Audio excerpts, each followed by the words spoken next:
Good evening, everyone. This is day 79 of growing vegetables in Canada outdoors. As my daughter and I transition from the indoor grow season to getting all of our stuff outdoors organically right through the Canadian summer. For day 79 nighttime, let's take a quick gander. So as we start in our temperature controlled greenhouse where we have a bunch of items on the go and they're going to remain in here right through the Canadian winter. Over here we have our international tomatoes from Germany and Italy. We have a beautiful pineapple plant. Can't forget our olive trees. And we have some parsley. Let's take a gander at the garden outside. So our garden outside is separated by different sections, which we'll take a gander at each of them. And as the season is winding down, things are going to start coming to an end. Over here we have our green climbing beans. We did another big harvest on these as well, and they are winding down for the end of the season. And all in front we have beautiful companions from marigolds, curries, asylums, and more marigolds, and right along. Over here where we had our cucumbers, they were great for the season. This variety is coming to an end, and as it is gradually getting cooler here in Simcoe, these are completely done. We're going to take these off and get them thrown out as we're going to prepare to get some garlic in there next month. Into our first cattle arch where we have pumpkins that are the last things remaining. We did have some butternut squashes that we harvested and took the plant down. Into the back trellis where we have beautiful cucamelons with another harvest today.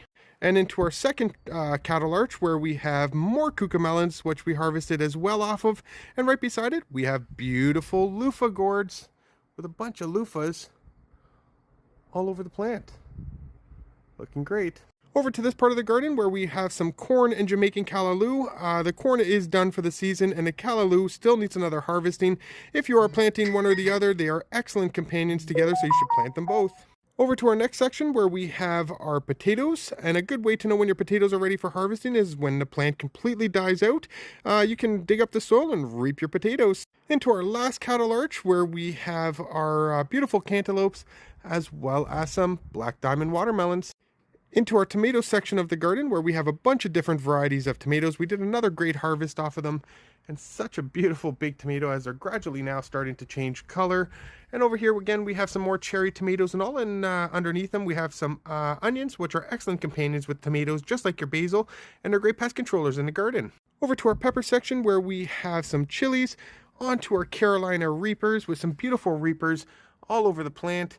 And right beside it we have some chocolate habaneros and some quick fires. Into our cold weather section where we have a bunch of onions still needing to be harvested. We have some Italian oregano, some thyme, and rosemary. Over here we have recycling bin potatoes. So once again, thank you so much everyone for tuning in for day 79 nighttime here in Canada. My daughter and I truly appreciate all the support. And if you haven't, check out our website at canadianveggies.com for 100% organic items, apparel, and the services we offer. Again, it's canadianveggies.com for day